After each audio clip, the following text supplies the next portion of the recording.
goodness. Big move Monday. Look out. A way to end the tournament. What's happening, people? Welcome back to the Quad Pod, sponsored by Adidas Wrestling and Poseidon Strength. Make sure you're using those discount codes. Both are down below in the comment section, as well as all our names, by the way. So in case you're in the comments and you're wondering who says stuff, one, in the first 30 seconds, our names pop up on the screen. But in case you missed that, they're also down below. All our Twitter handles are down below, just in case. So if you're just signing on now, I'm Holmes. Austin is on right now, as well as Robbie. And then Kevin is going to be joining us late. If you're jumping on and you're like, wait a second, this is a tripod, not a quad pod. The full pod will be in the mix here pretty soon. Kevin's just running a little late. He's being a dad, so we excuse those things. So it's all good. Taking out little kids on a soccer field, like, was that Kicking and Screaming, that movie? Yeah, fantastic. I think he's going full Will Ferrell right now. He's got the suit on. I was gonna say in a full powder blue tiger suit. I'm hopeful that he's fully rocking that.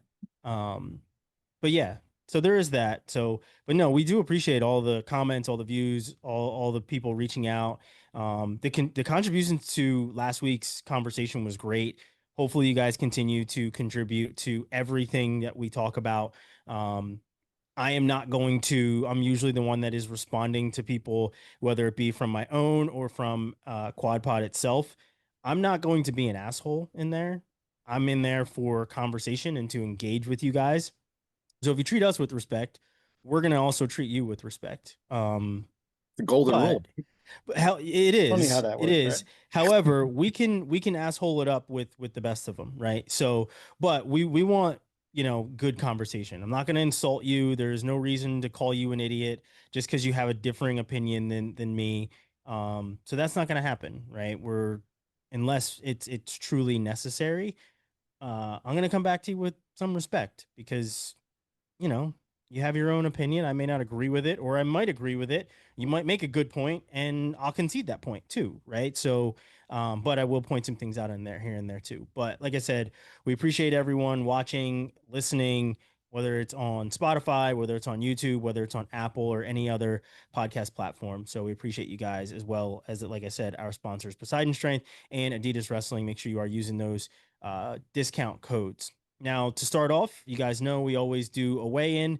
We're going to keep them quick once again, just like we did last week, to get to all the topics we want to get to. We're finally coming back around to some of the topics that we wanted to get to a couple weeks ago. The tea is not bubbling hot right now, so there's no rumors to get to, but I will say that it's on simmer right now. It is on simmer right now, but I will say that if you did come to hear about any other Penn State things, rumors or drama, we're not even going to touch that right now because everything is behind closed doors, rumor mill type stuff. And unless it is out in the open, unless we're all kind of talking about it, unless we're breaking news, right? If we're breaking news, then we'll certainly do that. However, the Penn State stuff, if you came to hear about that, we got nothing for you. At least nothing we will discuss publicly, right? But with that, let's get to the weigh-in. And I'm up first as usual. And I was really happy to be scrolling through Instagram earlier today and see a clip of Jordan Burroughs and David Carr at a joint camp that they did. If you guys haven't watched that, I'll put a clip up right now as I'm talking about it. Not the full video. The full video is actually pretty damn long, but it is fully worth it. So I suggest you hop on that. Go over to Instagram. It is a really cool video of them playing. I mean, it's essentially the new age foot touch, right? Where you got flags on your ankles instead of just like being able to grab an ankle or foot touch. And it's really cool. It's in front of, their entire camp, and it's really intense, but it's high level and it's really awesome. Those kids were privy to some of the most high level stuff that they might ever see in person. And it was done by a couple of world teamers, obviously a multiple time world and Olympic champion, as well as David Carr, who is going to look to kind of take up the mantle at 74 this year. So I love seeing those guys work together. They have some similar components to their game and others that are very different. So it's really cool. And I believe it might've been like a father-son camp too, which was even better. So really cool thing going on with Jordan Burroughs, David Carr, Nate Carr Sr. was there. I'm sure Jordan have had his sons there as well. But yeah, really cool video. Shout out to those guys giving back to the youth and putting out the good vibes for all the youth campers that were involved and giving out high fives and just seeing how high level that really was. It was a kids game, but it was a lot of fun to watch. I think I probably had a smile on my face the entire time I was watching it, so it was pretty dope. So that's it for me. I'm gonna pass it over to Robbie to weigh in, and then Austin will jump in after him. Well, kind of building off of that, David and Jordan both are phenomenal technicians, but they do an awesome job with kids. And there's some guys who are out there, athletes and coaches who are just able to connect with kids on a different level, and teach them high level technique, but have fun doing it. So it's really fun to watch when people are able to do that. So kudos to them for getting that done. My quick shout out is a note of thanks to the Big Ten for being the first ones to kind of get some schedules out. This summer's been an anomaly with how much crazy shit has been happening, and the fact that we have different things to report on every week, because that's not normally the case. So it would be nice if we were able to get more schedules out. Looking at you, ACC. I pieced some things together. There are some Big Ten ACC crossover matches coming up. That'll be fun. I know of a few that I have to sit on until the teams release it, but there's going to be some great stuff in ACC country this year. So let's get those schedules out. So we can talk about it and start working on things like that. Yeah, and we're gonna when the season gets a little bit closer, we're gonna do a full show on some of our favorite duels happening across conferences, within conferences. So we will do a full season. There will be a season preview. We're gonna reach out to some coaches. We're gonna do some interviews with some coaches as well across the different conferences. So make sure you guys are sticking with us, because as the season comes closer, we'll have more and more content for you. But something that we certainly will do is these early season best matchups or best dual meets, things like that. If there is some sort of content that you guys want from us as well and want us to dig into, throw it in the comments, send us an email. Literally all of our information is down below. But that is a great point. We are starting to see some different schedules coming out, different teams putting out some of the Big Ten schedules and when we're going to see certain guys. And my hope is that we see these matchups. Like, can we get back to our top level guys wrestling each other in season and not just waiting until the NCAA tournament? But yeah, we will have full breakdowns of all these big time duels and big time matches as the season gets a lot closer. And with that, I pass it over to Austin.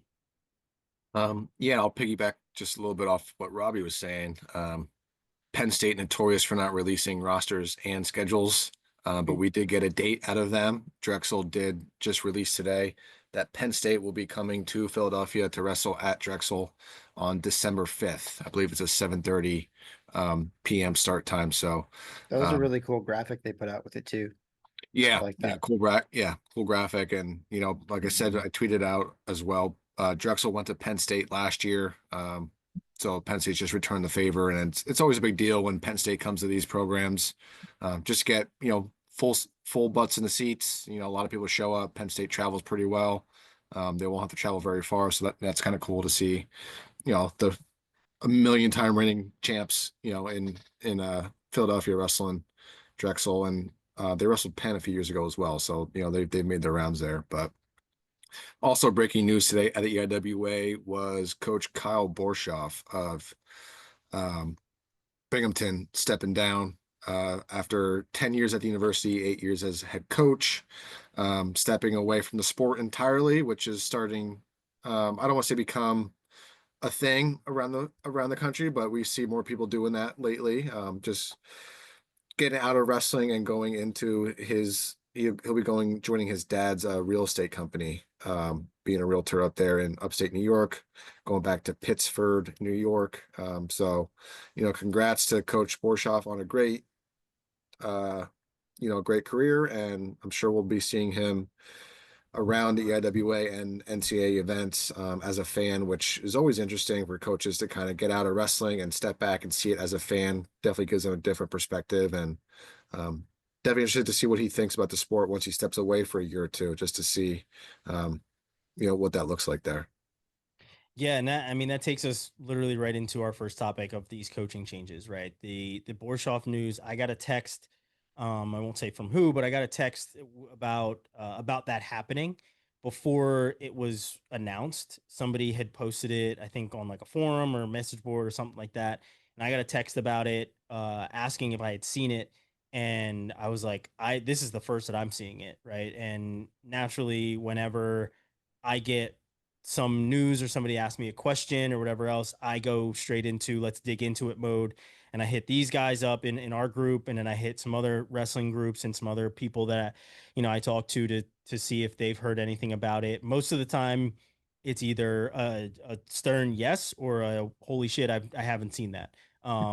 This time, I think it was a holy shit, I hadn't seen that from multiple people, because I think that it just kind of happened and was kind of behind. I don't want to say behind the scenes, but it just like happened, and then they released a statement moments later, right? So it happened pretty quickly, um, but it was surprising to see another head coach step down, and I think you know something that people don't realize as they're on message boards typing furiously about a decision that a coach makes, or on Twitter talking about all the nonsense, is like how much time a lot of these guys are putting in. And a lot of these guys are dads, right? Like I just talked about the father son camp that Burrows and Carr just did.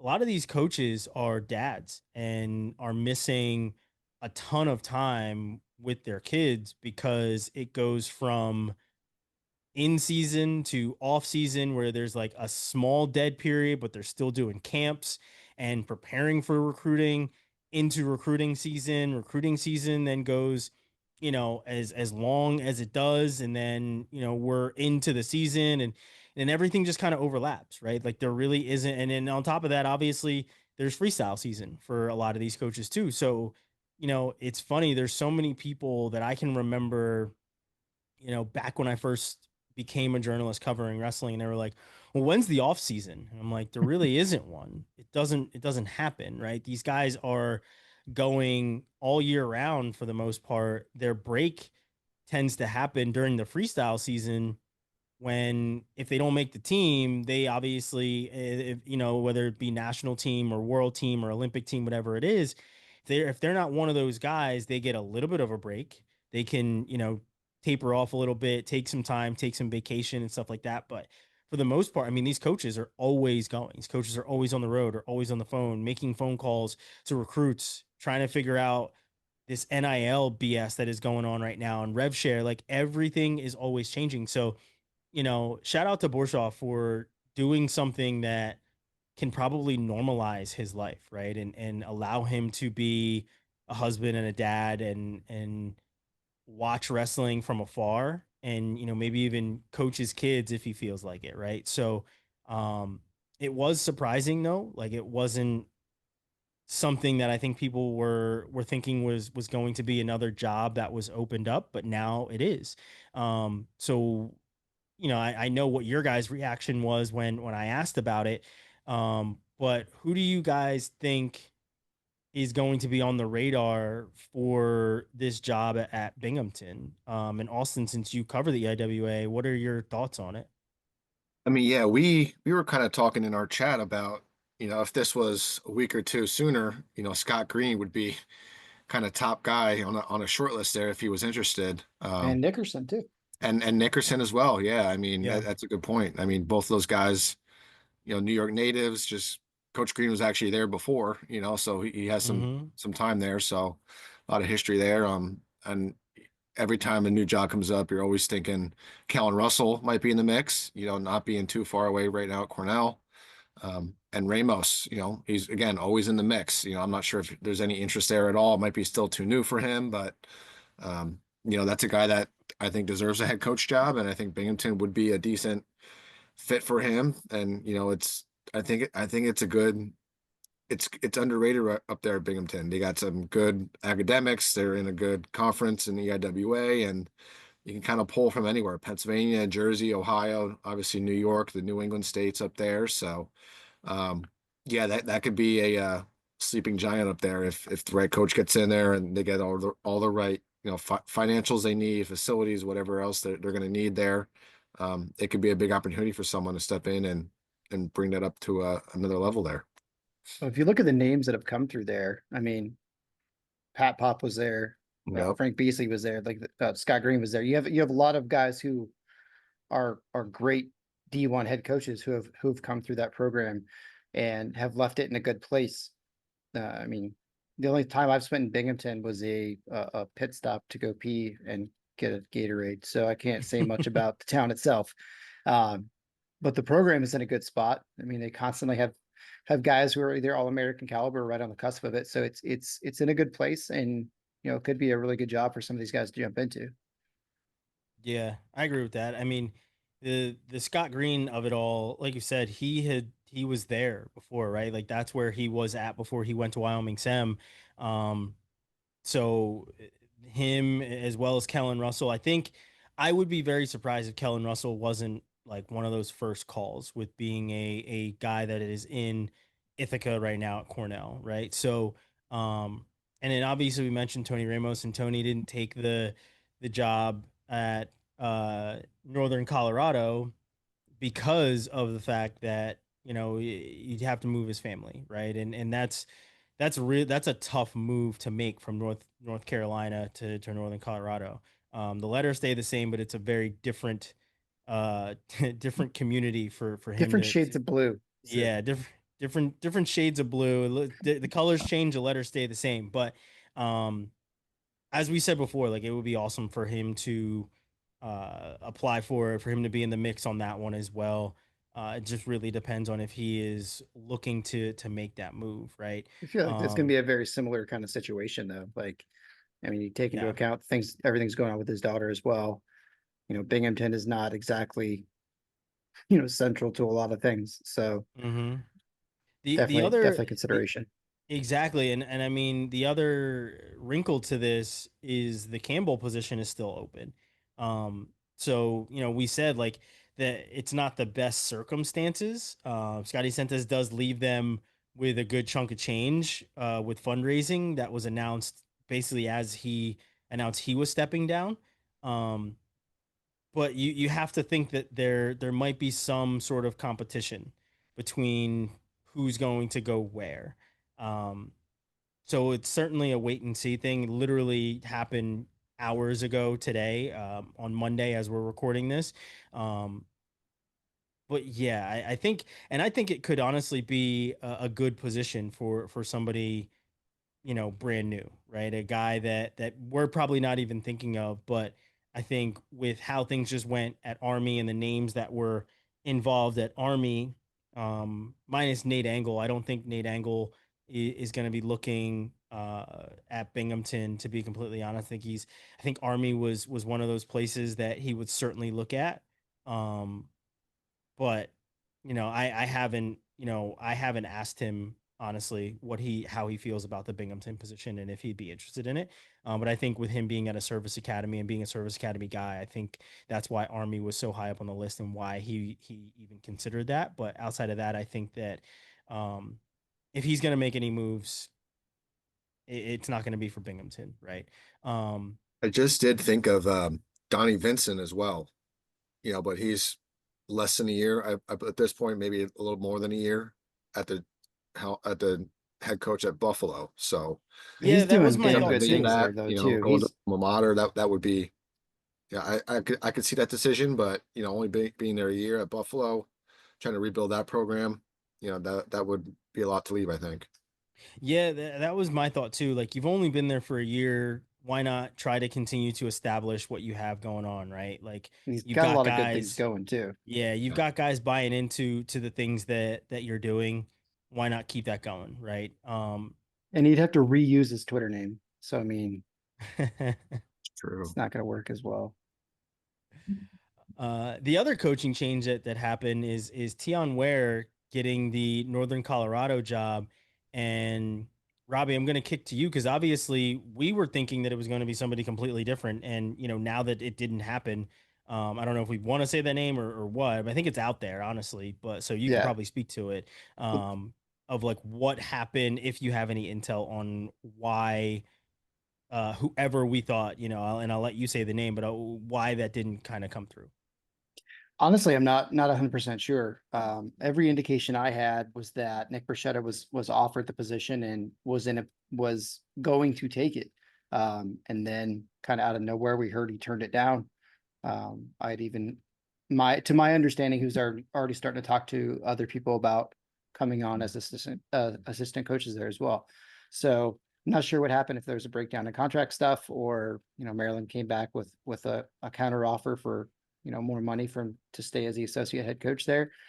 But I mean, every indication was that. And then, kind of out of nowhere, Teyon wasn't even on the list of finalists that anybody had seen. At least certainly wasn't in the conversations that I had heard about. And I mean, he's not a bad fit. He's been to a lot of schools around that area. He's, certainly paid his dues as an assistant coach, and it could be a great head coach. He just wasn't on the radar. So I think it kind of cut a lot of people off guard. Yeah, certainly. I had, we had heard who was in the mix, and we just spoke about Ramos turning it down as well. I know that, and I don't know if I said this on the last show, but I know that Coleman Scott got a call for the position too. But he's got his new camp called the Farm and everything else. So, and I think that if Coleman does come back to college wrestling to be a head coach, it would have to, I think he has a short list of places that he would want to go or really consider. And I don't think Northern Colorado is one of them. But yeah, as you said, like Teyon was not a guy that we were expecting. But I am happy to see him get this opportunity as a guy that has been around as long as he has. I'll also say this, and I don't care if it pisses you off or not, but now we have 4 black head coaches in Division I wrestling. And I'll be honest, like it's awesome to see. Not that I take anything away from whether a guy's black, white, whatever else, but it's more so having a diverse group of people part of wrestling, right? Like I think that is awesome, right? People look up to Jordan Burroughs, people look up to David Taylor, right? So there's certainly a good mix of people that we have in wrestling, and I think having a mix of head coaches is also awesome. And Teyon would make the 4th black head coach, which is something that was brought to my attention when it happened. And I am, as I said, I've only met him a handful of times, but I've always been impressed with him. I think we've shook hands maybe once or twice. But he's an impressive guy, right? He's a multiple time NCAA champion and, represented us, the United States on the world team. So he obviously knows what he's doing, but I don't know what kind of recruiter he is. I'm not really sure about those things, but I can say that the most recent NCAA champion from Northern Colorado seemed pretty happy about the hire, right? Alirez tweeted really excited about the direction that the program is going in, which was awesome because it indicated that he's probably looking to stay home in Greeley. But I would be I wouldn't be shocked if he was getting phone calls from some other programs to come there and represent, a Cowboy RTC or a Hawkeye, one of these other RTCs, even though he is coming off surgery and he's pretty banged up right now and he's not in shape whatsoever. I would be, shocked if they were not calling him. But judging by his post, he seems to be pretty excited about the direction that things are going in. Sorry, Kevin's asking how to get in, so I'm trying to direct him. Yeah. Is this his first one? He doesn't know where the link is? The link should be on his calendar. So I was just looking at the Northern Colorado coaching list, and currently the only 2 people who are listed are Teyon, who just got the head coach job, and Earl Hall, who's been there for the last few years. So it'll be interesting to see what Teyon does with that position, what kind of staff he puts together. 'Cause, I mean, from every indication I've heard and, talking about potential offers to the other two coaches it was offered to, there's certainly some money being thrown at those coaches. So there may be some flexibility there. Yeah, for sure. And we're welcoming Kevin into the show, who took off his tiger, his UNC blue tiger suit as he was going full Will Ferrell on a couple of kids. Kev, we're talking about Teyon Ware as the UNC new UNC head coach, and that is Northern Colorado. What did you make of it? And I think it was literally right after the show Yeah. where we had talked about somebody that we had thought was going to get the job, and we signed off and got text messages sent to, I think it was Robbie, to you, that Bruschetta had turned it down. Right. So that's where we're at, Kev. What did you think of the new hire? What do you think is kind of the outlook at Northern Colorado? And we mentioned Andrew Alirez seems to be sticking around as well. Yeah, that was the one thing I was going to say. He certainly appears to be sticking around just from tweets and things that were out there. And obviously, if he stuck around for that last year, when I'm sure he could have gone anywhere anyway, like, he seems to want to be there. All indications are as such, right? But as far as Teyon goes, like, I'm pretty excited. I mean, I think it's easy to be like, oh, he's been bouncing around all over the place. But it's like, I think some coaches do that a little bit more than maybe we realize. And it could be beneficial. You're working with a lot of different people and a lot of different programs, and you're kind of seeing how people do different things, right? Clearly, he's an incredibly accomplished collegiate wrestler. He's made a couple world teams, I believe, as well. So, I mean, as far as credentials and everything, they've got to be pretty stoked. I mean, he's technically, I think, more credentialed in both of those than Nickerson was. And obviously he did a great job there. So, and from what you've seen too, I mean, what was it, Stephen Buchanan, who was like, made some reference to coming down there, whatever, like he recruited him at Wyoming and then brought him to Oklahoma. So, Right. And so, like, that was the thing. It's like he's clearly establishing good relationships with the guys that he's coaching, which, we know is certainly a huge part of that. So I'm sure he'll come in with some good things that he can bring from all the programs that he's been with, and help with whatever fundraising they need to do. And again, it seems like the athletic department has been pretty aggressive with going after some pretty good names. So credit to them. Yeah, the checkbook is certainly not light, right? Like the things that we're hearing about, what type of money they're throwing at guys to try and entice them to come in. Robbie, to your point, they have the money, I guess, to kind of, I shouldn't say throw around, but to play with, right? To bring in some other technicians and coaches and bring in some other guys to do some really good things. So we'll certainly see how it pans out. Here's a crazy thought though, with the just absurdity of the amount of money that was spent last year on transfers. If Stephen Buchanan were to come on staff, it would be a giant pay cut for him for what he made last year to be an assistant coach. That's funny. Yeah, Conch, that's probably how it's going to be for a lot of these wrestlers that become coaches. Wild. It's going to be a pay cut to stop. Sorry, I can't make the car paint him anymore. That's wild. Conch, is that a Ben Wallace bobblehead? It is a Ben Wallace. Yeah, I got a Ben Wallace fantastic. bobblehead. I've got my Cal State Bakersfield. I don't know if anyone can see this, but shout out to Ross Bendick. I've got a little Lego chute, and he sent that's it awesome. with this log that he's carrying too. That's pretty fantastic. So we can give a shout out to Ross. Ross is awesome. He absolutely is. He does fantastic. Great stuff. Nice guy. Every time I've met him once at Olympic trials, world team trials, one of the two. When Olympic trials, when I was up in at Penn State, and like he came, introduced himself, we talked for a bit, and had like presents for me. I was like, dude, that's awesome.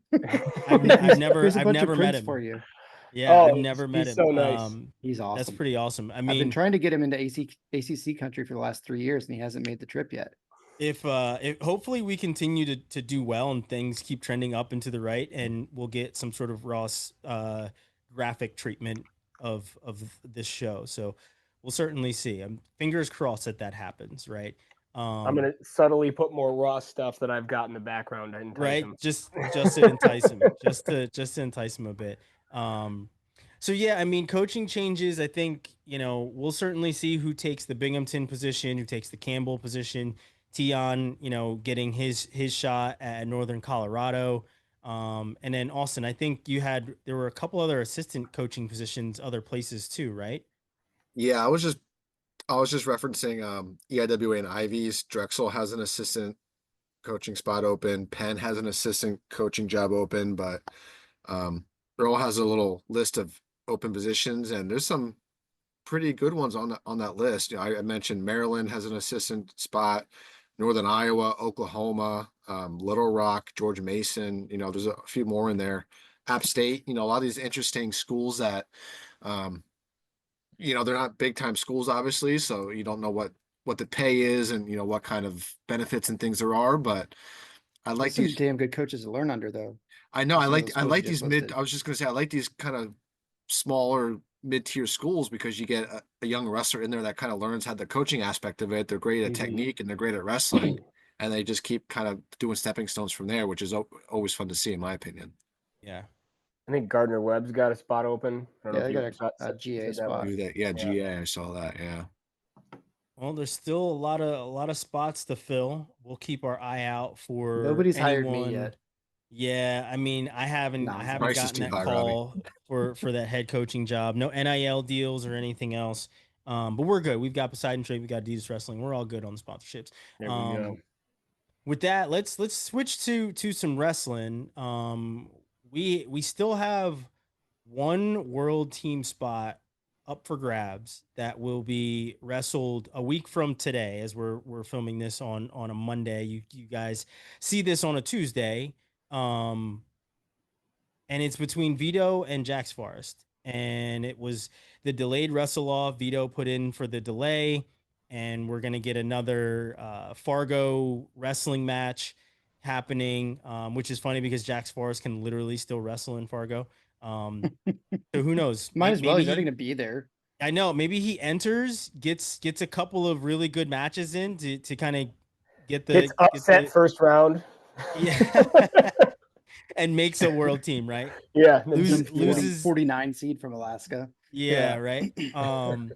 But we have this one spot left, and I mean, I think the consensus, not consensus, but the thought is that Vito still might not be 100%. We don't really know. Guys don't really just like put out there when they're when they're about hurt. 75 today, guys. You're right. Like it doesn't. We don't really get those reports, which honestly sucks, right? I wish that we got injury reports. I wish that was something that we got. That is definitely something that a mainstream sport such as basketball or football gets. On the college level that we do not get for wrestling.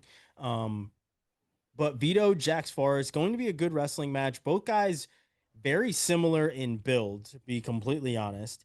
I think Vito might be a little bit scrappier and probably a little bit more intense. But that's that grown man strength for you, right? But we'll see how healthy he is, right? He hasn't wrestled since Worlds last year. He was supposed to wrestle at the Olympic trials at 57, was like, no, making 57 is way too much. He's sat out since then. We've seen videos of him wrestling with Anthony Knox, where he looked very healthy, and that came out before he delayed the wrestle off. So people were like, wait a second, is he healthy or isn't he? What's really happening here? So we'll certainly see which Vito shows up, the healthy one or one that is still banged up, but can still go. Who do we get here, right? But what do you guys make of the matchup? Who do you think has the edge? Kevin, since you've joined us last, I'll go to you. Who do you think has the edge in this matchup? And I guess what's your pick too? Well, first of all, I love the idea that there's video of him wrestling. Like, how is he supposed to be training to wrestle? Like, what? You just get on an elliptical and be like, I hope I'm good by July. You carry logs. You just had a shoot Lego. Very good point. The Yeah. old People school made a way. lot of that video mostly because he looked like he was 100%. And that's He was great. going hard. I think, we've seen him bounce back in his last year of college. Obviously, he had the Crookham loss, and when it was time to go at NCAAs, he was ready. And I think so these guys that we're talking about here, I mean, we're literally talking about a world champion, right? Like, they're different than us. And so I think that he's going to be ready to go. And then I think if you add the fact that he is in the room with Yanni, and Yanni just lost to PJ Duke, and he's like, bro, don't let that happen. Like, We can't both Yes. lose to high schoolers. just go get this done for both of us, right? So, and I'm kind of joking about that, but I also am kind of serious. It's like I can't speak to what happened to Yanni, but I'm sure Yanni can speak to that and say, hey man, here's kind of how this happened to me. And I know that Jax Forrest and PJ Duke are not the same person, and they don't wrestle the same style necessarily, but there's overlapping things here. The Venn diagram of chaos is overlapping enough to where I think it's a relevant thing to say. Ultimately, I think Vito gets it done. I think it's possible that it could go 2-1, but I think it probably goes 2-0. Yeah, I feel like with these, just kind of speaking to that high school aspect of it, right? I feel like these guys are like history is kind of repeating itself, right? Like especially with the guys that we're talking about Yanni and Vito, two guys who, when they were in high school, we were like, they're the next, those are the next guys. And that class of guys that included Yanni, Vito, Dayton Fix, David Carr, I think was also in there, Gable Steveson, right? Like all of those guys, Spencer obviously part of that as well, but Spencer did not compete as much as the rest of these guys have over the last couple of years. But history is certainly repeating itself. However, like these guys are younger. I mean, literally today is PJ Duke's birthday. I think he's what, 18, 19 today. But like history is like repeating itself in terms of this next crop of young guys that are coming to knock these guys off, but they're doing it a little bit sooner because Dayton Fix, I think, was one of these guys that was wrestling up sooner than the rest, but they also, the crop of guys I'm talking about didn't really make a splash until they were in college. We knew about them. Dayton, like I said, Dayton was probably one of the guys that was ahead of the curve in that aspect. But the whole kind of gambit of them really arrived when they made it to college and they started knocking off guys that were older than them. So that's the thing for me, is just like history is certainly repeating itself. And that speaks to these RTCs, that speaks to the development of these guys from younger ages, where they're able to be exposed to our higher level guys, right? In the weigh-in, I talked about the clip, and Kevin, I don't know if you saw the clip of David Carr and Jordan Burroughs kind of doing like a sparring in front of their campers, but like those young kids getting a Youth chance to campers, be, not RVs. yes, yeah, youth campers getting a chance to Watch out for the fire pit, guys. getting a chance to be in front of the most high level guys, right? Like that in and of itself is amazing. And it's really starting to show as these guys like Jax Forrest and Bo Bassett. I understand they're still in high school because they reclassified a couple of times. However, they would still be in the same boat as the guys that we talked about that came before them, right? No matter what. The age is the same, the class is not. But when it comes to this matchup, man, I think Jax Forrest is he certainly has a ton to prove. Regardless how you feel about Jax Forrest being the next guy, and he's done, a ton already on the level of these high level guys, right? He was at the Olympic trials, literally took Gilman into some deep water, like had him pretty exhausted, right? Like he's certainly proved a lot, but this is that next step for him to make a senior world team. And I think he comes out firing pretty hard to probably test Vito to see if he is 100%. Like if I'm him, that's the first thing I do. is I try to see if you really are 100%, if you are healed, and go, not hard enough to tire myself out, but certainly push you to see where you're at.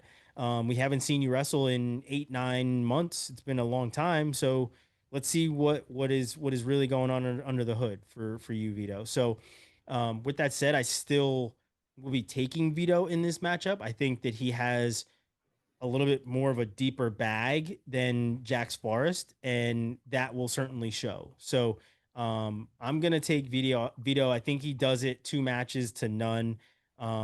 So that's where my head is at on that. Austin, what are your thoughts on the Vito versus Jax Forrest match? Who has the edge, and what do you think of? I know we've talked about the youth movement, but like, is this kind of the second coming of the class that we're seeing now become the vets? Well, yeah, I mean, like you guys were saying, how healthy is Vito? That's going to be a big factor, right? If he's 100%, this is you can't. It's hard to see Vito losing to Forrest when he's 100%, right? So if he's 90%, I think he still might even have the edge there, just being in this position before this is his spot. I just think there's a chip on his shoulder, like, hey, I'm the top dog here. This high school kid isn't going to beat me, kind of what Clancho's point was saying. But yeah, it's going to be interesting to see Forrest. He was so close last time, right? Almost put, like you mentioned, Holmes almost beat Gilman. Kind of finds himself in here again with another, NCAA legend champ in Vito and world champ previously. So it's going to be a battle for him, but I think it's going to be Vito 2-0, assuming that he's pretty damn close to healthy, because as we've seen it before, if he's not healthy, he'll drop a match or two like we saw with Crookham. But when it's time to shine, he does the damn thing and he shows up. So I kind of expect that Vito here next week. Yeah. Robbie, your thoughts? The same thing. I mean, I think I'd take Vito down to 95, 90, 85%. He's just so good and he's so talented and so experienced that it's hard to pick against him. But that's the exact same thing we said again about Yanni. So, I mean, I feel pretty confident in Vito. I think he's seasoned and has the edge there. But like everybody said, it's all going to come down to whether he is actually healthy or not, and we're not going to know that until they blow the whistle. I think there's a certain type of quickness too to Vito that's hard to train for. If you're Jax, you have to. I feel like you have to kind of feel that, see that in real time. You can watch the video you want, but to prepare for that, it's something else, right? You guys have been on the mat, so I think if Vito just still has that quickness to him, and he can still get to a leg and finish, I think he is going to be hard to beat. Obviously, So lanky too. yeah, His reach is crazy. yeah. I'm just picturing like in NCAA football, like when it's be like, oh, your left tackle's hurt. His risk of getting injured is 80%. Do you want to send him back in? And then it's like, oh, his awareness is a 99. He's Vito. His quickness is a 87. But his health is at an 87. What do you want to do? It's like, oh, send him out there. Let's delay it, actually. Delay it, and then we'll send him out. Yeah. It's going to be an interesting match, I think, no matter what. I'm always very intrigued by Jax Forrest because he just seems to show up against these higher level guys and he pushes them.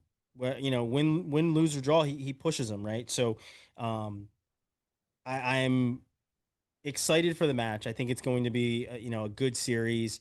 And who knows? I mean, if Jax Forrest loses, he can enter Fargo and wrestle the rest of the tournament if he feels like it. But we'll see. Only in Greco though. Only in Greco, yeah. He With one doesn't arm. need to do freestyle. All right, let's get to a topic that we've been like literally kicking down the road for the last couple of weeks, and that's these NCAA rule changes. And I know we're pretty far out, and when the season comes back around, like I said, we're gonna do some preview stuff, so we'll probably come back to this when we're a little bit closer to the season, when it's a little bit more relevant as a refresher. But they changed the mat side review, and it was certainly necessary. And I think I noted it last year after I got back from the Journeyman event in Nashville with how Mat Side Review was going on and how they did it, and how they made sure that they had third party review. And this is what, the Mat Side Review is going to entail. And I'll just outright read this. It says third-party reviewers will be allowed to consult with the referee about pertinent information on the coach's video review challenge. Previously, third-party reviewers looked at the sequence being challenged without any consultation from the mat referee. So, when I was in Nashville and I had a chance to kind of see how this worked close up, it worked very well, right? The third-party reviewer, if it was a referee's challenge, the referee was going to, on the mat, was going to go over, take a look, and determine what it was.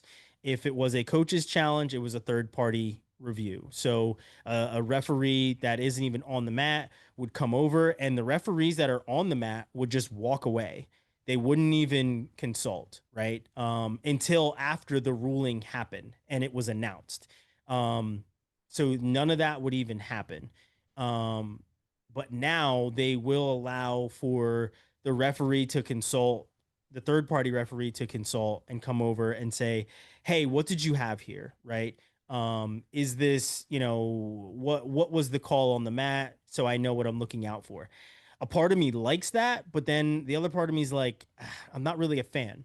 And the reason I'm not a fan is because something that we said before when it came to third party review, I think when we first got it, was referees are friends. And a lot of times your friend makes a call, you want to stick with him. Right. And so if you're able to now have a conversation and say, hey, what was your call on the mat? Was it a takedown or wasn't it a takedown? And the referee on the mat's like, I had that it was 3. And now he's going to look at it from a lens of, okay, well, if he thought it was 3, let's see where I can see that it's 3 as well. So that's the thing that worries me about them being able to consult on a third party review. I would like to keep it separate where they don't speak at all, so that it isn't. I mean, there's still going to be potentially, I should say, some level of bias there, right? Because as I said, these referees, most of them, they all know each other, especially at these tournaments. They're all together. So there's still potential to be some level of bias there. So that's what I would like to be kind of kept separately from the third party, the mat side review. And that's just my thought. I don't like it, right? I wish that third party review was still completely separate from the coach, from the referee's challenge of the referee taking a look at it, a closer look, slowing it down, making sure that he got the call right or wrong or whatever else, instead of consulting and saying, this is what I had when it's a coach's challenge. Kevin, what are your thoughts on specifically this change with third party review? Well, my first thought is you must have nicer friends than I have, because my friends, if they were like reviewing my call, would be like, Claunch, you idiot. Did you not see this foot out of bounds or whatever, So I don't know. I think it could be subjective both ways, right? I mean, I think if we're going to talk to your point about, these referees know each other, I certainly think that there can be an element of that, right? But I also think that context is key. And I also think it's important to point out that just knowing someone doesn't mean that you like them. And therefore, yeah, I know. You're still gonna, right? So, yeah, we hang out once a week. Doesn't mean we like each other. I mean, let's go wrestling media for a second, right? There are varying degrees throughout this universe that we operate in of people that we like more and people we like less. And that's not to say that I'm going to name anybody, but I will say that we all I've got a tiered case. list. Yeah, right. It's a pyramid. We're near the top, I like to think. But no, ultimately, at the end of the day, I think context is key when making some of these calls, right? And I think that even with the video review, you're going to be limited to an angle. And so if you can say, hey, if we're all in agreement that the goal is to get this call right, what I'm seeing at this angle is this, and it makes me want to call this. Did you have a view from your position on what I'm missing here? And that I think would be very, very helpful in trying to get the correct call. If everybody's on board with that being the end goal, I'm in for it. And hopefully it makes it potentially faster, right? Otherwise you got a third party person just rewinding it, going through it again, rewinding it, going through it again, being like, I don't have the angle, no takedown, you know? Yeah. The other element that I will add to that, is if the other wrinkle to this is if there is, it says coaches will also retain their challenge if the action being questioned is not in the frame of the video. So Or if it's obstructed. or if it's obstructed, right? So previously, How's if you that just a rule challenged, now? That's crazy. yeah, Sorry, the assistant yeah. ref's ass was in the way. I couldn't see it, but you lost your challenge. Exactly, right? Like the amount of times that, as a commentator, I've told referees, hey, watch the camera behind you. And they honestly don't really care a lot of times because they're like, I have to be in position. It's like, yes, you can still be in position 1 or 2 steps to the left or the right of the camera.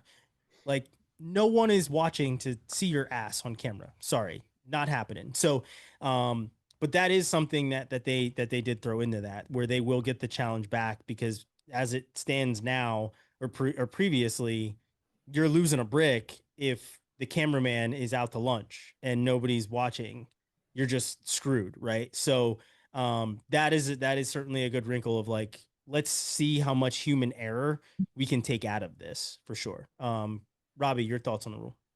I feel like it really takes away the third party aspect if that third party is talking to the first and second party, right? It's no longer objective and separated if you're going down and talking to the other officials about what they saw. The whole point of third party review is to have somebody who's disconnected and unbiased to look at a situation and say, this is how the rule is interpreted here. And you're not going to have Dean Blandino coming down onto the field talking to, Ed Hockley to get the call, right? You look at it from the booth and you call what you see. And I think that's what third party review should be. My other concern with it would be that it's already a stupidly long process as it is. Now we're adding in a time for them to come have a powwow and chat about it. Like, let's speed these things up and not slow them down. So those would be my 2 big concerns with it. I mean, ultimately the goal should be getting the call right, but it often doesn't feel like that's the case. Yeah. Austin, your thoughts?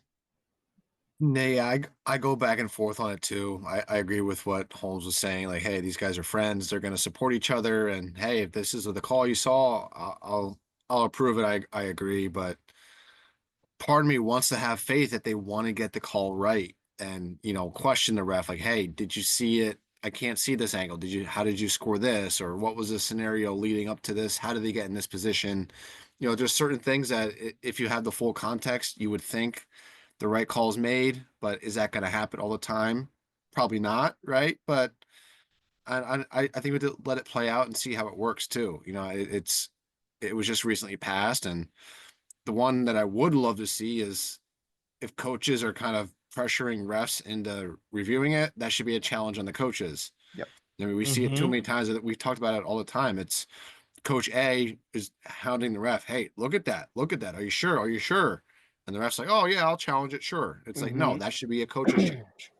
Yeah. Yeah. Too many times referees are like, this one's on me. This one's on me. Like, Yeah. stop picking up the tab. All right. There's no reason for you to pick up the tab on this. And right? it's weird how that Go ahead. happens to the big schools a lot more than the little ones. Oh yeah. Yeah, it does. It certainly does. So yeah, it just doesn't make sense. If they're asking you, if they're hounding you on a call, make them challenge it, right? Now, some of the other rules in here. Go ahead. Let me say before I move on. one more thing in support of officials, which is not something that I say often. Lucky to have some of the best NCAA officials in the country are from Virginia, and I've known them for a long time. Mike McCormick is, the tip top of NCAA officiating. J.R. Johnson is also a damn good official. Funny dude too. But I've heard both of them like be direct and give, negative feedback to other officials and tell them what they need to do differently. So I know that there's a level of respect between peers, but they also want to make sure things are done correctly. So I think we see that the peer issue more with younger officials, I think, than older, Mhm. more experienced officials. So I think that plays a role in it as well. Yeah, accountability is key. Now I will say this: they are eliminating some of these things for referees as well. One of the things that they're eliminating is the interlocking fingers penalty, and it This literally stupid says fucking in penalty. here, it says other rules changed. It says eliminating the interlocking fingers penalty because it is virtually impossible for referees to determine who created the violation. Yes, absolutely correct. And it is and I honestly, I don't remember when that really became a thing, like finger It's a fight. few Like years ago. it was just Weird. like super awkward. I don't know. I don't Blame really the like it. Russians. Yeah, for the most part. They're easy to blame. The other rules are no longer requiring the referee to say set from the 3 starting positions. Stopping the riding time when the offensive wrestler in rear standing position is going to be called for stalling. Establishing a protocol to request a review of flagrant misconduct penalties. So there's like a 48-hour review and things that are in there. Penalizing wrestlers for unsportsmanlike conduct for throwing, tossing, spiking, or sliding any piece of equipment before, during, or after the match. Yeah, that's dumb. That's really stupid. Like, I take off my headgear, I slide it to my coach. Nobody should be penalized for that. They shouldn't. They really, really, truly shouldn't. But we're the only sport that takes away points instead. But I don't know. The last one here, and I think Brock Height's going to be pretty up in arms about this last one because he is a stickler. He's a rule book stickler. Yeah, he is. With tons of photos from the rule book. When I worked with Brock, it was always super fun because if I had a question on the rule book, the man damn near has the thing memorized. But this last one is something that we've seen. It's a mat return we've seen. I want to say it's probably become more popular in the last couple of years where more and more people are like, that's illegal, that's not illegal, that's legal, that's not illegal, with leaving your feet. But it's eliminating the mat return from the broomstick position when the offensive wrestler leaves both feet and makes contact with the back of the defensive wrestler's legs in the broomstick position from being an illegal hold. So that is no longer illegal. So they're basically pulling the objectivity out of it, right? Of when is this illegal, when's it not? Excuse me, subjectivity out of it. I think I got that right. When is it illegal? When is it not? Right? Did he leave his feet or didn't he?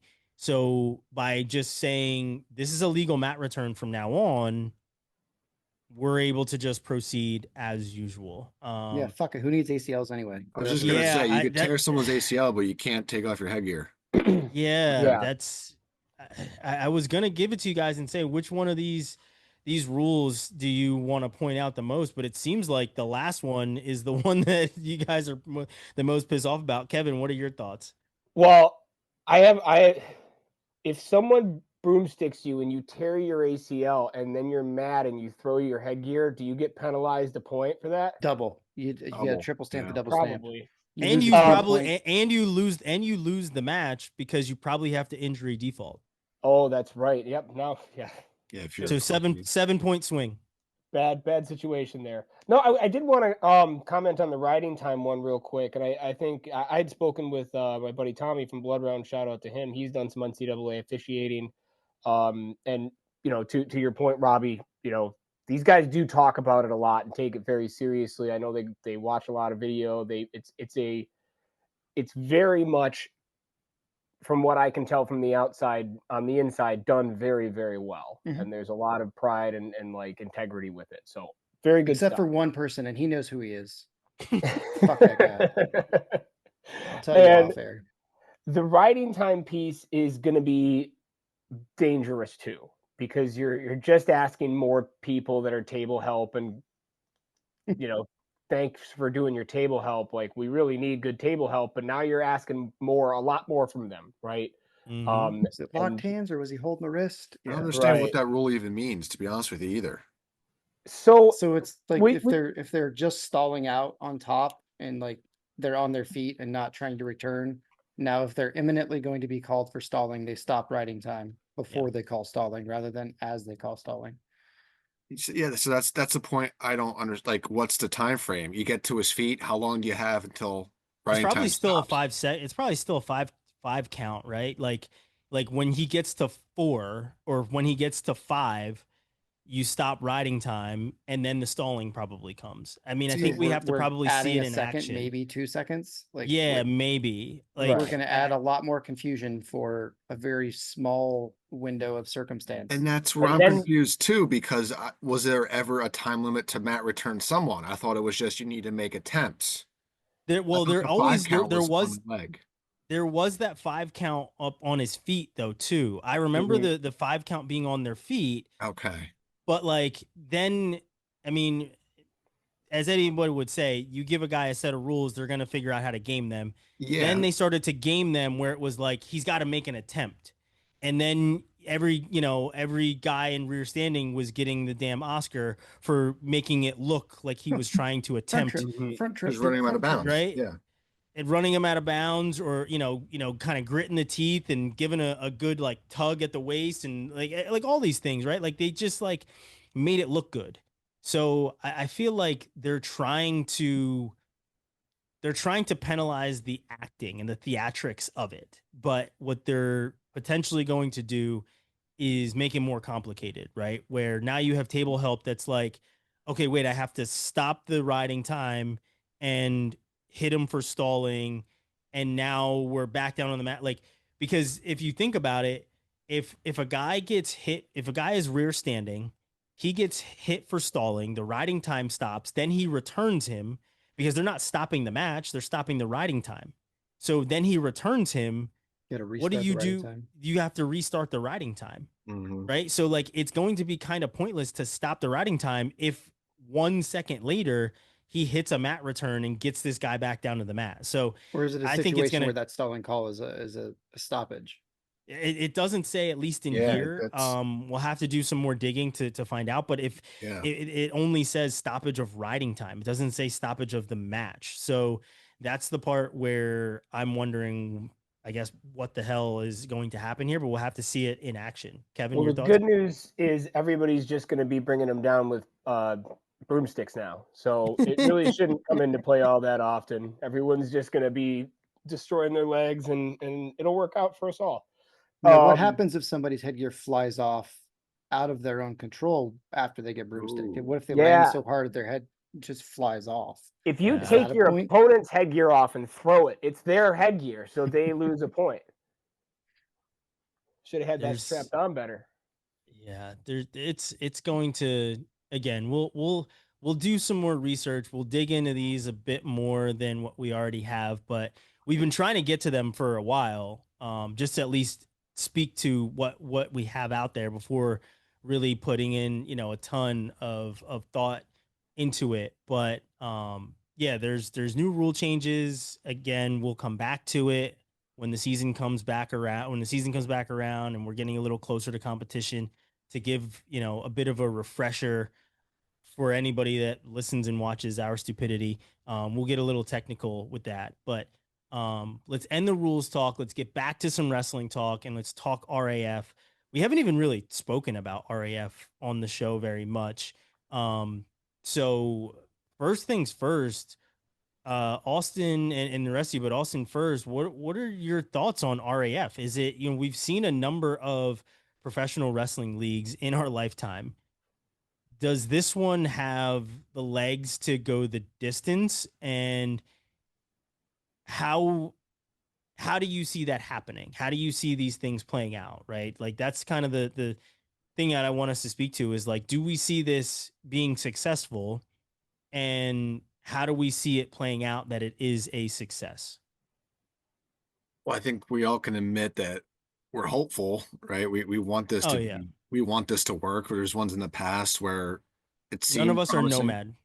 Well, yeah, well, that's true. In so many ways. In so yeah, many there's a lot of things you could say there, but I mean, yeah, you have current world team members, that's a good sign. Guys that are still involved in the sport actively. You got guys that have been legends in the sport, kind of went away maybe to MMA or some other route. Like, I'm looking at Darren Caldwell is in the first card. I mean, that's great. Mhm. He's known for knocking off Metcalf in one of the most classic matches of That all was time, awesome. right? So I think just some of that maybe nostalgia and maybe some MMA fans will kind of merge into this as well, along with current wrestling fans who are always looking for more events. So again, hopeful, I'm positive about it.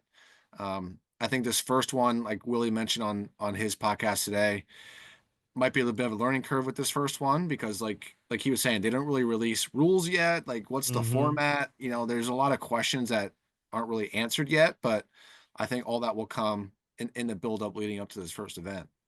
Yeah, still a lot more that needs to come, not just for the card, but for RAF in general. Yeah. Robbie, your thoughts on RAF? Is it sustainable? Can this become truly a thing for us?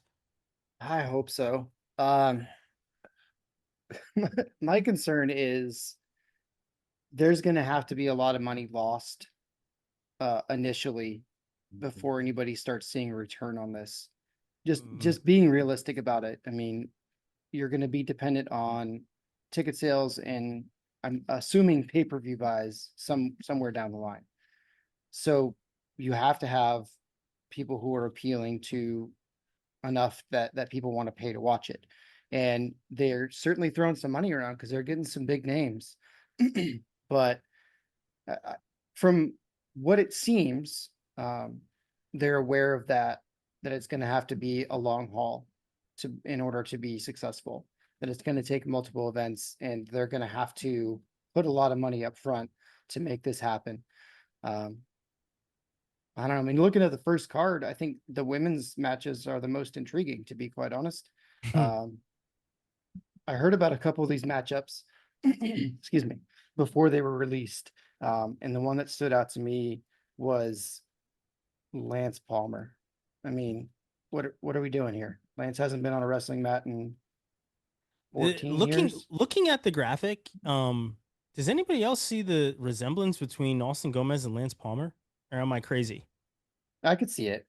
The head shape is certainly there. Like Round. They're Yeah. like 2 ears, 2 eyes, mouth. Gomez has way bigger eyebrows though. They certainly have like a similar like build. So like just looking at it, I'm like, wow, these guys kind of look alike. I'd like to see them fight. I think that would be a good fight, to be honest. Probably. But I don't know. I see what they're trying to do with like bringing some guys like Darian and Lance back, but how much of a draw is that going to be, and is it really going to draw people cross promotionally from MMA to watch these guys do a sport that they didn't watch them do in the first place, right? Yeah. So that's got to be where your rule set comes in and how things are going to work, but we don't even know that yet. So we need them to be more open about how things are actually going to function and to really make a good, I don't even know the word I'm looking for, to really understand what's going to happen. Yeah. I'm tired. It's been a long weekend. Kev, your thoughts?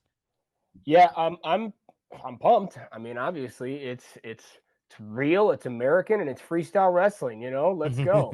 But no, I mean, like, I did want to say on Darian Caldwell, because yeah, he had that match with Metcalf in the NCAA finals. He had pinned him in the Spladle, I think a couple years before that too. So he's got 2 wins over him. He also, there was a match, speaking of Lance Palmer, where he just beat the shit out of him and pinned him in like 45 seconds in the finals of some tournament with a cradle. It was CKLV, I think. It was so wild to watch because when he was on his run, fucking Caldwell was amazing. Dude, yeah. So I'm happy to see him come back, man. I mean, he's somebody I've wanted to have on the pod for a long time, and I just nice guy. Yeah, every time I've talked to him, he's been great. I believe it. Yeah. So no, it's I'm excited. I think it's going to be super fun. It's in Cleveland, right? It is in Cleveland. It is in Cleveland. Nothing good happens in Cleveland. I gotta look, dude. I had so much fun in Cleveland at NCAAs. I think I might have made this joke here before, so if I did, I apologize. But I'm pretty sure I still have like $50 in the touch tunes at the Tilted Kilt. So next time I go back, I'm gonna have some good tunes we'll be putting on. What are you doing at the Tilted Kilt? That's what I want to know. I was drinking beer and talking to Jason Mester. There you go. Yeah, fire up I'm sure tips. that's why. I'm sure that's why you were at the Tilted Kilt. That's why. No, Chicken I wings, am. too. Yeah. I am very optimistic about this, right? Seeing James Green and Austin O'Connor That's gonna be a also on fun this one. card. Mhm. So the card is Woods, Caldwell, Blades, Arriaga, Gomez, Palmer, Aaron Brooks, and Hayden Zilmer. In the unlimited division, by the way. Green and O'Connor at 155. That just really brings that joke too easy. I let it go. Too I let easy. it. I let it go. I let it go. Now we know the reason. Yeah, and then Hildebrandt and Hernandez. So there's some good matches in here. And here's the thing. The other card is the October 30th card. Which one is my birthday, which is honestly really cool if I get to watch some wrestling on my birthday. But I get that's the the Jax Vito one. match on my birthday. That's there you go. That's the one that when I talked to Aaron Brooks, he was more optimistic about being on was the October 30th card that he mentioned. Mostly because he wasn't sure about the matchups that would happen for the August card. So we'll certainly see if all of these matchups come to fruition, if any of them do. I know Willie mentioned that there's like 75% of the matchups aren't even announced yet, as well as the scoring and the rules and everything else. But I mean, like I said, I want this to work. I want us to have some sort of like sustainable wrestling league that we can watch and guys can go into. With that being said, lately we have multiple leagues kind of popping up, right? And I actually did an interview with the one of the owners from Claw Wow. last year, and he reached out to me, so I might do another one. I know they have I think what is it? Their Their draft is coming draft up. is coming up or something like that. So I might reach out to them and kind of talk about how the Is that draft came Tom? about and everything else. Yeah. So we'll certainly see. It is something that I'm intrigued about. I feel like and in another wrestling chat, we were talking about just like ideas of making things sustainable, right? And the thought that came to mind was one, a draft. A draft makes things kind of fair, right? Where guys enter and you can pick out the guys that you want and draft guys and make it really a thing. But the other thing that came to mind was the big money guys that we have in wrestling each creating their own teams, right? So you've got Novo. Let's say you've got, Fretwell with businesses, and you've got the different, Milwaukee Tools that's around as well, right? You've got these different businesses and these The different oil business guys. tycoons. Yeah, right. So like you allow these guys to go and recruit guys and sign guys. You put a salary cap on it, and you kind of make it like the NFL, right? And cards consist of you either have these dual meet cards or you have these all-star cards or whatever else, right? And that way you're representing your team. So, the Claw way, I like that they're putting these guys on teams and they're not just trying to put together these all-star cards and just have a lot of guys wrestling independently. But as I said, I hope that RAF works, right? I want to see it do well. I want us to have something sustainable that we can watch. And right now, we obviously have to wait until we have the world team trials and the US Open and everything else to get freestyle wrestling. So if it's something that can go on during the season, I'm all for it. I'm hopeful that that can happen. But as of right now, it's just a hope and a wish and a prayer of like, what are we going to get? And, talked about making wishes on the last show, see which hand fills up quicker. So we'll certainly see. I mean, I think Real Pro Wrestling had it right, and it was just it was before its time. I think a revival of that system would be kind of a mix of what we're looking for, right? We have the established teams. I think where they went wrong, one was with their marketing and being tied to a cable TV channel, but that's, I Yeah. mean, we're past that point in time right now. But like they had all-star teams effectively. They had set weights, they had teams that were generally comprised of people from the area that they represented, like the Iowa had a team, Oklahoma had a team. I have all the team posters framed, which is pretty sweet. But I think, I mean, aside from like the weird mat and like the blended rule set, like if we get rid of that and we just have a folk style rule set or just a freestyle rule set, like that's a good way to go about it. You got to have the buy-in from enough people to make it legitimate. And it would be something where you'd have to start with probably 4 or 5, 4 or 6 teams and then work up from there and have expansion teams and things like that. But I think, kind of looking back on it with that lens, it's 15, 18 years ago now, something like that. I mean, I think it was a great idea and the implementation was there. It just wasn't the right time for it. I think something like that would work Somebody really well. posted a Schwab Bono clip the other day. Oh yeah, I fucking from Real love Pro watching Wrestling. Schwab put it on him. That's awesome. And that was a hell of a match. Like you could see, like that was good wrestling, right? Like Yeah. it was really good. So if we can get back to that, but that was like some gladiator shit. Like they were compression shorts and going at it. Like that Yes. was some stuff that you saw in the wrestling room, right? So hopefully we can get back to that. But even that, like they played on rivalries, like the Schwab Bono, that's long running, and that knowing that and marketing that was exactly what we need to do. Yeah, Not I mean, fucking Lance Palmer and Austin Gomez. If we we're should bringing just have people, Schwab and Bomo rematch. I would watch that. I would pay money to watch that today. if They're we're both in great shape. If we're bringing people back, I want to see Aaron Pico back on the mat. I know he's getting ready for a UFC fight, but I'd want to see a Pico and Zane match, I guess, right? Like something, right? So we'll certainly see. Jo says he signed. They haven't even announced that yet, but Jo announced that, saying that he is signed to RAF. JO's not going to wait for anybody.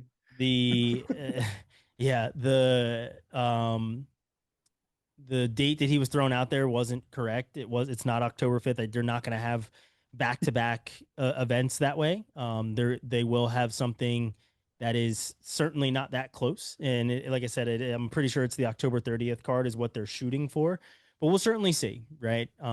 Again, hopeful that RAF works out and we get some really good wrestling to watch.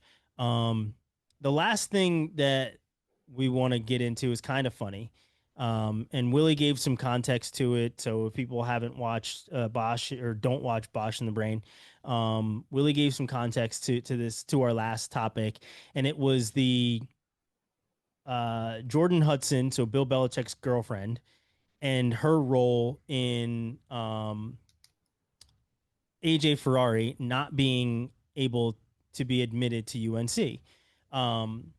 So the way that came about, and one, kudos to us for, I mean, we were joking about it, right, when we were talking about the letter, but we even said, like, it's not like this was Jordan Hudson that wrote the letter and had the clout to not admit, or at least like get to the right people for it to happen. However, even all jokes aside, what has now happened is Manning was doing, and Manning was doing this podcast, and I'll show the clip right here so that you guys have context to it.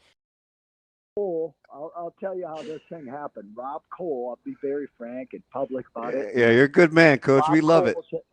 And Rob Cole, the North Carolina coach who I've known for 35 years and great friend of mine, called me up when they didn't let AJ into the school at North Carolina, and AJ was already there training some, and they didn't let him in admission-wise, and for various reasons. Yeah.